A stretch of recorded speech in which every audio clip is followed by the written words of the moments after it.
I've always recalled that people say, you put on your you put on your pants the same way I do, one leg at a time. Your title is just something that was given to you. Any titles can be stripped away, but what would happen if you did not have that title?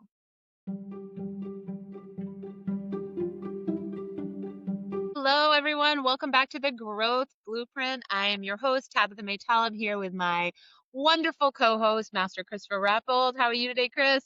I am doing fantastic. Fantastic. All right. We are so excited. I know I feel like I always say that, but like today, this is special. We have a guest coming to us that is just chock full of insight and wisdom. I can't wait for y'all to hear from our guest, Leshundra. Hey, how are you this morning? Hey, I'm doing well. Thank you for asking. It's Ah, Friday. it is Friday. I don't know if it's Friday when y'all are listening. I'm sorry if it's not, but it's Friday for us, so we are feeling it. Let me tell you a little bit more about our guest before we dive right into these questions.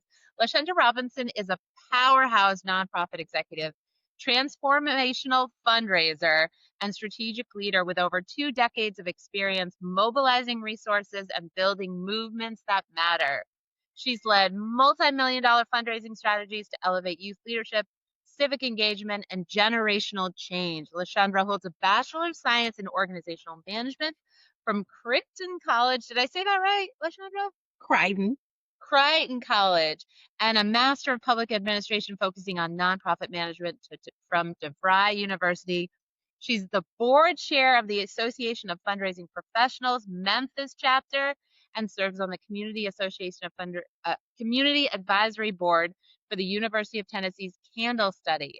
She's also a consultant with New Memphis as a thought partner for emerging and established community leaders. She is a seasoned public speaker and has delivered keynote addresses for graduations, leadership forums, and youth summits, including events hosted by Dress for Success Dallas, I love that org, Be the Change Atlanta, and the Mentoring Matters Summit in Memphis. Proud alumna of Leadership Memphis, Nexus, and Leadership Tennessee Next. She's a lifelong learner, which we also love, committed to transformative leadership. She's been featured in Canvas Rebel, Memphis Voyager, where she's authored a piece on vision and impact as a nonprofit leader, recognized in Who's Who in America and honored as a Mid-South hero. Leshundra brings bold vision, authentic leadership, and unstoppable energy to every room she enters. And we are so excited that she has entered our virtual room today to bring us her energy and her wisdom. Thank you so much for being here. Thank you for having me. I'm excited. That was a long bio. I was like, let me shorten this up. And I'm sure that is only a glimpse of it, but it is amazing when we hear we're like, did I do that? That's okay. Yeah, yeah, that's exactly what I was like, oh yeah, I forgot about that. I Yeah, I love read it. that. So much I good read stuff. that. I read that bio, Leshundra, and now I'm all nervous to talk to you. Right? Anyway, so I get to start with the first question that we have for you, Leshundra. You've led multi-million-dollar fundraising efforts and building movements that elevate youth leadership and civic engagement. So I'm curious, from your perspective, how do you define leadership and character in the communities you serve? Well, I'm glad you asked that question. One, because we've been talking about leadership lately a lot in Memphis, Tennessee, and leadership kind of rolls into your character. So leadership to me is not just about the title, it's how you define who you are, it's how you raise other people up to be successful when you see that they have their possibilities. Character is also how you lead. Character is about what do you do inside versus what do you do outside. For example, a lot of times as leaders, we'll put on this great face of we're wonderful, we have a great organization, our people love us, and we are leading this company to the next level. Internally, the employees are not happy. The staff are just looking like, how can you say all those great things when we're getting underpaid, or you talk to us derogatorily, or you're not leading us in a way of what we know exactly what is supposed to happen. So leadership and character goes hand in hand to me. A lot of times people think that leadership is just about the title, and it's not. I see people as a person. I see a leader as a person. I've always recalled that people say, you put on your you put on your pants the same way I do, one leg at a time. Your title is just something that was given to you. Any titles can be stripped away, but what would happen if you did not have that title? Would your character still remain the same?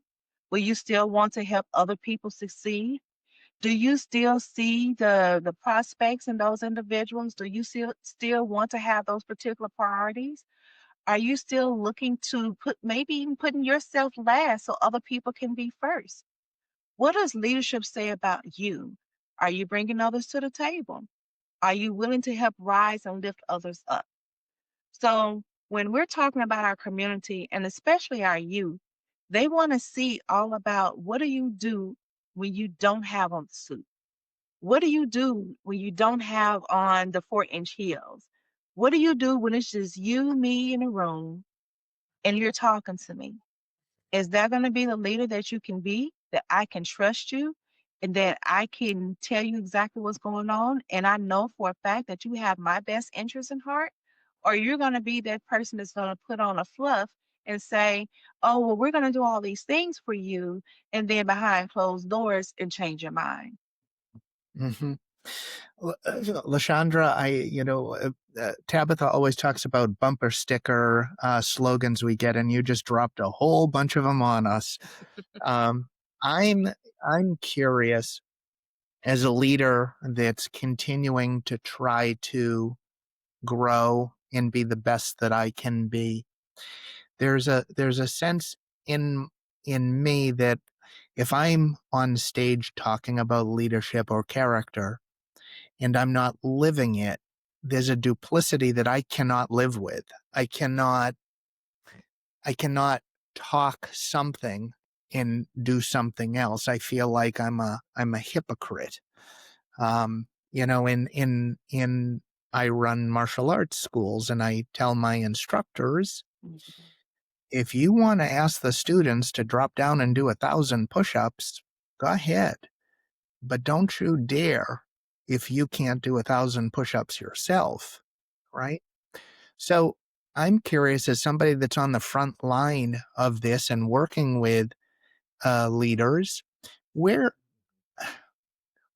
do you think that is, that there are people, and how do they, I guess, why are they duplicitous? And I don't know if there's an answer to that, but how is it that they do not see what is probably so obvious to the three of us?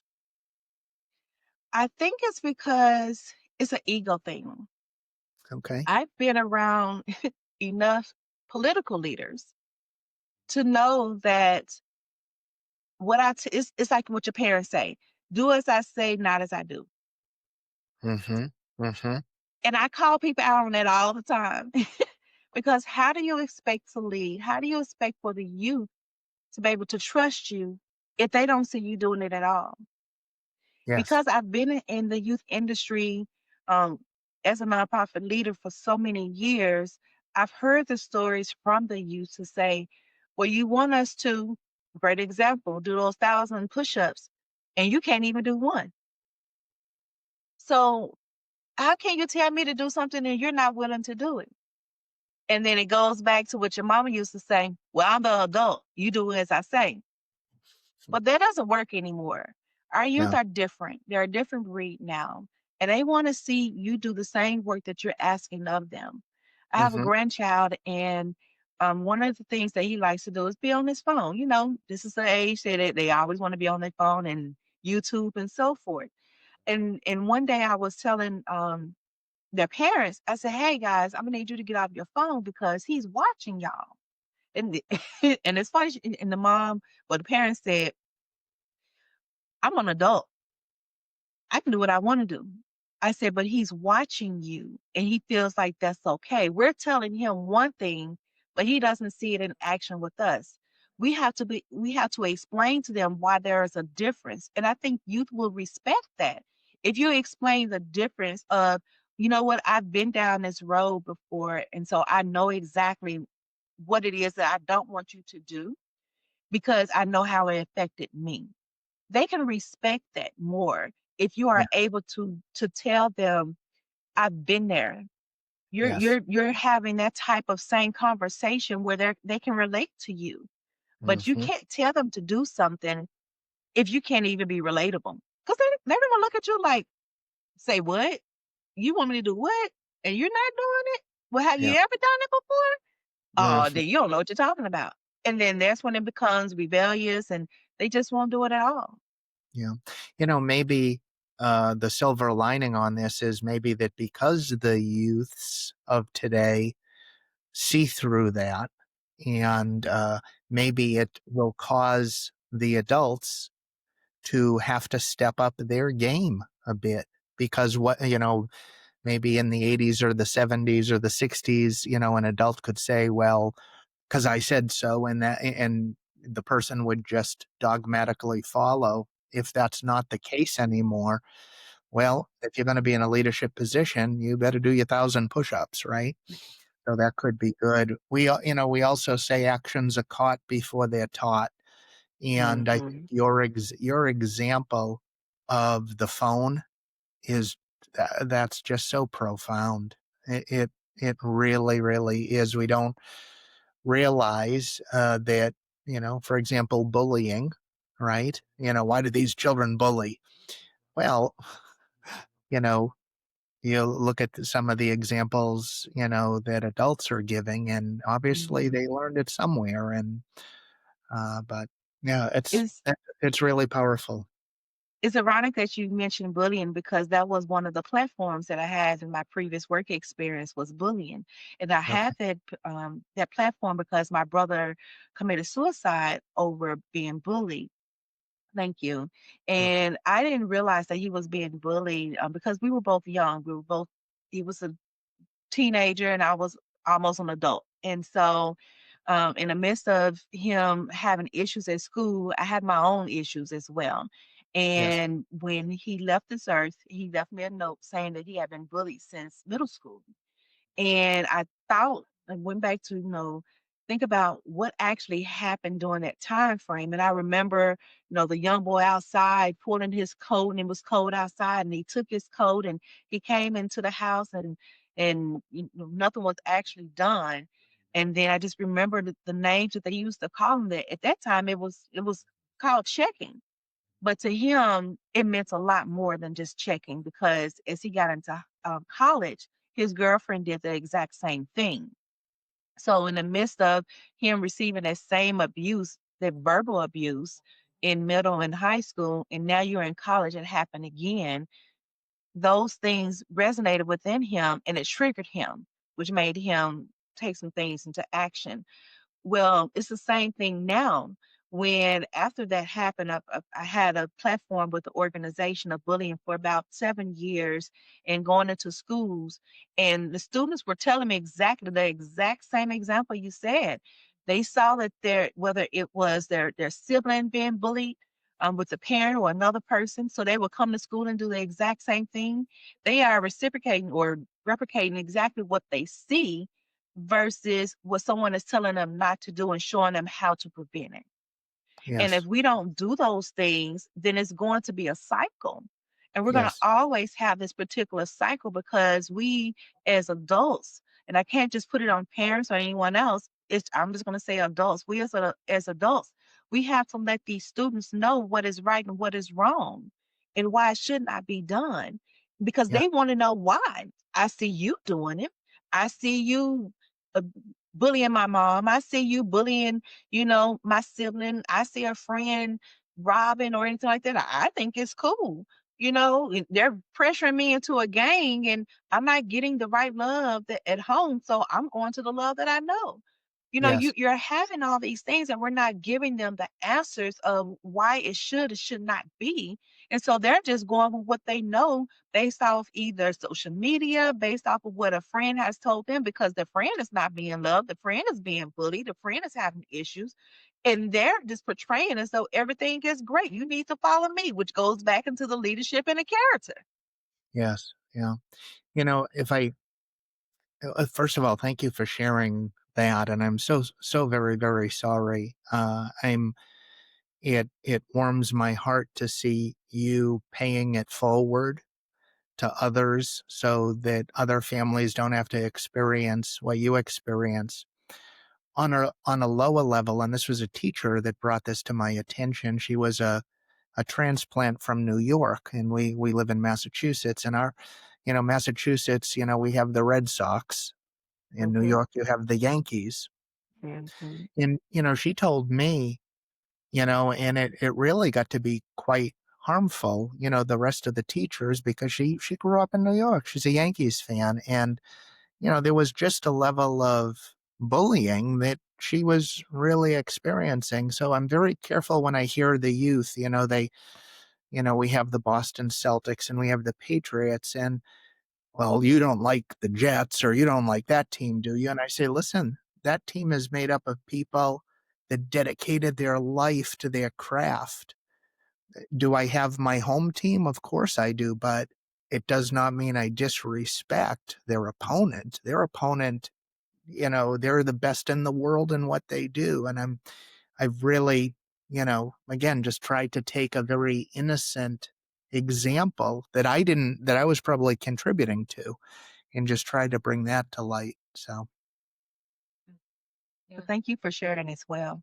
of course. You you've highlighted something that's been coming up a lot. One of the things we try to do here is what are the through lines, no matter what organization, field you're in, like what are the things that build containers where people can thrive as humans, as leaders and characters? And you bring up something that's come up a few times lately, which is that when you've got that title and you've got that power, whether it's as a politician or just the social piece as a youth, if you don't have that character part, that inside part, as you called it, that can be really dangerous. So it's not just about building up the good, it's about like minimizing the hate and the destruction. So I think that's such an interesting thing. And I think it leads me to my next question, which is in your work. I mean, we obviously value this. We've created a whole podcast. You obviously value it, but what is it that is so valuable about prioritizing leadership and character in the areas that you've been in? What's the value of making that a priority? Well, we're looking at the return on investment for the character. Character is, like you said, is very measurable. Everyone is looking at your character before they look at your title. So when individuals lead with integrity and vision, they create a ripple effect. Organizations thrive off of what people can see from your character and your strategies of it versus what your title actually is. As a nonprofit executive and as a consultant, I see so many who are looking at which one should I put first? Should I put my leadership hat on or should I put my character hat on? And I'm going to say you need to put your character hat on because that's how your mission is aligned. Your mission is aligned based off of the character of the organization. Your mission is going to drive what you want to fund. Your title is just a plus. You could be the janitor and get money. And the reason why, because the janitor is showing you how much character that they have and how much love that they have for the mission. The title of a CEO or an executive director overall, if they're just holding the title and saying, well, this is who I am, then what do you represent? And if you can't tell me what do you represent, like what is your value? What is your personal value? Why did you become a part of this organization? I love to ask that question. What made you want to be a part of this organization? They do it on interviews. Why did you want to? Why did you apply for this job? What made you want to apply for this company? It's the same thing that we're asking of our leaders. What is going to make you be that great character and that leader for people to follow? Because they want to know that they're going to lead. They want to know that someone is going to lead them with vision, with integrity, not just mission driven, but also with their personal character. Because if they know that your household is not right, then they're going to be, untrusting that you're going to do right at the job because those two are not aligning with each other. that. I love that. All of that I think is so on point. I get, the question, I don't even know if this is a fair question to ask you, but I feel like you've got an answer, and it's a question I ask myself every day. So if how is it that people who are not putting character first get into leadership positions? And again, I don't want to make assumptions about the leaders in our world right now, because there are some incredible leaders out there doing it 100% character first, 100% leaning into the people they serve. There are also lots of poor examples of character driven leadership. So I'm curious, like, how does that happen, and how do we let that happen, and how can we get more leaders in positions of power who have that strong character? Tab, I'm gonna I know try to that's stay unfair. politically correct, so you Chris see, likes controversy. He likes it. well, He's you like, see, I'm mix over here it up, rubbing my baby. hands, right? Wait a minute, was that one of the questions? I I warned you. I said I got a curveball. I know you have an answer. You're gonna save us. Save us, Man, do tell I us. have an answer? Oh, I yeah. Well, um, it- we're all about the good old boy town, where if you know someone, get them in. If you like them, get them in. I've seen how they interact with other people. They should be a great leader. Keyword, should be. They never asked about their character. They never asked about what was something that they really enjoy. They just saw this person who fit the bill. They saw this person who fit the the vision of what this organization is supposed to look like. They saw a person that had a great connection and a network. They saw a person who may have had money. They saw a person that they liked and they owed a favor to, not considering anything about what will they do for this organization? How will their character be able to lead other people? How will their character be able to interact externally with board members, with constituents, with just their employees? But are they going to be a good look? Are they going to be a good poster kid for that organization? Does it look good to have that person there? We have a lot of that here based off of what names are, but you're not thinking about what did they really do? How did they really lead? What was their character? What was their mission? Did they even want to do this? I've talked to some leaders and said, I was just thrown into this because they told me, hey, you're next. Batter up. You got it. And I was like, I am not properly prepared. Don't worry about it. We'll get you covered. We got people that's going to cover you. But everybody doesn't have that. And unfortunately, you have, more males that are getting into that position because of that, in which they're just there, just to be there. Where you have other people who are looking to get in that position, who wants to do the work, who wants to be boots on the ground, who wants to be able to have not just the title, but to be able to showcase what exactly that their organization does and how they can further along that mission, that vision, and gain additional funding in the midst of it. But they don't see that person because they're the nice person. They don't fit the bill. They don't look the par. They're not out there um, putting on this face. We all have that. I'm not gonna say we all. There are many people who have imposter syndrome. So with the imposter syndrome, you're putting out what you expect people, what you think people expect to see. But that's not truly who you are.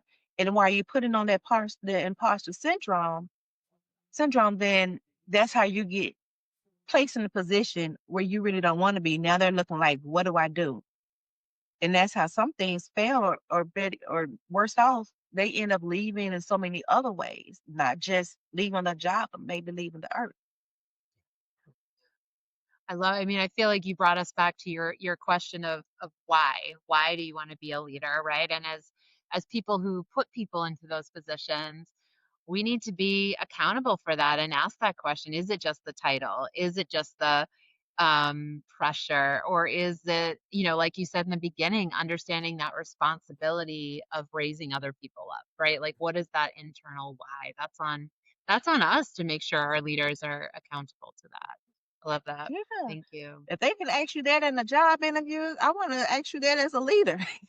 Absolutely. Mhm. Absolutely. Yeah, for sure.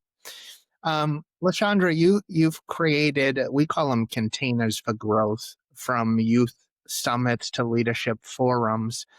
And this question really gets at what are the ingredients. So what would you say are the essential items you focus on to ensure these spaces, these containers, foster Mhm. transformation? Because transformation isn't just going to happen anywhere. There has to be some elements present. What would you say are those essential ones? For me, it starts with intention. Hmm. And I want to be intentional with what I do. I want to be intentional with the space that I'm in. I want to be intentional with the staff that I'm with. I want to be intentional with my youth. I want to be intentional with this growth, not just because we need to grow, but why do we need to grow? I want to be able to create those spaces where people are feel safe. I want to create those spaces where people are being seen. I've been in companies where I wasn't seen, but they want me to do the work. Hmm. Well, that doesn't help me out at all because I need to be seen in order to get the work done. And I don't need to be stretched to a limit where you're like, oh, well, you can't do it anymore. You got to go. But I want to be stressed to a limit where it takes me out of my comfort zone, not just stressed to the work of saying, you've done enough, now you can leave. Hmm. Take me out of my comfort zone to help me to explore new possibilities. That means centering voices that are unheard. I love that part of it. I love talking to people who they feel like that they're not seen and they're not heard because I want to be able to bring those voices to other people to let them know that you do matter because a lot of people feel like that they don't matter. I Hmm. want to be able to incorporate storytelling, which with fundraising, you have to do that and reflect and challenge other people to know what do you actually have within you. Let's challenge yourself to go to the next level. But I'm going to give you the tools to be successful. I'm going to give you the tools in order to give you all that you need in order to get to the next level. I'm going to give you the resources, whether that's going to be professional development, personal development, or just a network. I want to make sure that that transformation doesn't just stop when the event ends, because a lot of times that happens. We stop once the event has ended. Okay, let's go to the next. But we haven't talked about why did we have this event? Who did we connect to? What was actually there for people to grow? Did we have something there that they can value?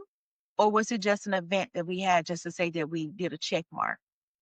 I want people to leave not only inspired, but also equipped with everything that they need. I wasn't always equipped in an organization. I may have been inspired by other people because I love watching um, my other colleagues grow. I love to see what they have done, whether it was in the trenches or whether it was in their highs. I love to see how they respond to it because that inspires me to be the next person, to be the better person. But I also want to be able to engage with them and I want them to be equipped. I want them to know that I'm here for them, that I'm able to help transform them, and I'm able to help them to grow within their own potential. And that's why you get paid the big bucks. Are we going to speak that into existence? Amen. Amen. The word that comes back in all seriousness though is intentional, because the level of detail that you just went in for putting on, for example, an event, it's astounding. And the intentionality probably started long before the event started, with the with the thoughtful planning of who am I going to be speaking to, what anticipating their needs probably before they even know what their needs are going to be, and then having the professional sense, excuse me, the professional sensitivity to take them through, the event and the journey. It's intentionality. I almost felt like, to really pull that off, it requires somebody to slow down and really take the time to think through and very carefully, thoughtfully execute. It's remarkable. I've not been to one of your events, but just the way you describe it, I can imagine it's got to be very impactful. Well, I definitely appreciate that. Yes, when we held our conferences each year for the youth, we wanted to know what was the why. I don't believe in doing check marks for events. I believe in being intentional of what is the purpose of the event? What will the audience get out of the event? What will be the value for it? And then how can we still connect with them afterwards? Yes, Because it's easier said than done. Slow down, but hurry up. We do it all the time, you know, yes. but we have to remind ourselves if we slow down, we're able to catch what other people may miss. Hmm. When we slow down, we're able to see what the audience needs. Hmm. Because when you're rushing, you're just, moving real fast and you got on skates and you're just rolling on through. But you have someone whose facial expression that looks like I'm just as confused as can be. But you never saw that person because you were moving so fast. And then when you finally slowed down, they just gave up and they said, forget it, I just won't come back. Hmm. Because no one ever reached out to them. No one asked them, are you okay? Do you have understanding? Everything is good? Yes. And when you don't do that, then they feel like it could be the best event ever. But if no one has reached out to them to make sure that they're good, then they're just like, oh, it was okay because it wasn't personable. Yeah. It wasn't relatable for them. So Yeah. why should I be there? Right. In martial arts, when we teach, and I don't know whether the expression came from martial arts, but slow is smooth, smooth is fast. So sometimes it's just so worth it to just slow down. And um, your description of the intentionality and the slowness, right, that you bring to each of these decisions, it's inspiring, and it makes me on my next event want to really just take some additional time and just slow it down. Yeah, thank you very much. Yeah, I Thank was just you. thinking if you asked a group of 100 people to name their top 5 leadership skills, I'm not sure very many of them would say intentionality and slowing down, but those are so powerful and the way we figure out how to get it right, I think. So I love that you described those so beautifully. Um, I have this sad realization that we are running out of time, which I hate that that is my part of this podcast, that I have to be the one to be like, okay, last question. But I also want to be respectful of your time because I know how busy you are. But before we wrap this up, I just want to kind of give a moment for you to share with us what is the impact. You do so many things. You lean into so many parts of your community. What's the impact that you hope to leave through your work? And if you could share that impact and then also give us your last nuggets of wisdom. If we only remember one thing from all you've given us, and all of your experience, what would those nuggets be? I would say you don't have to be perfect to be powerful. Bumper Wow. sticker. Bumper sticker. And do the work, but don't lose your wonder. Bumper sticker. I know, like, right, just like laid them right out there. You don't need to be perfect to be powerful. And tell me the second one again. Do the work, but don't lose the wonder. Love that. Wow. Love it. Perfect. Thank you. I know. Pause. Let it settle. Let it sit in. Those are great. Yeah. Fantastic. Wow. Leshundra, I want to thank you for sharing your time and in your depth of experience with us. Our reactions are not they're not made up, they're not false, they're sincere because we love, you can tell that your approach resonates with us, and it's so thoughtful. And to be able to share your perspective, I know for other leaders that hear this, it's going to it's going to give them the opportunity to be inspired, which hopefully will lead them to be better.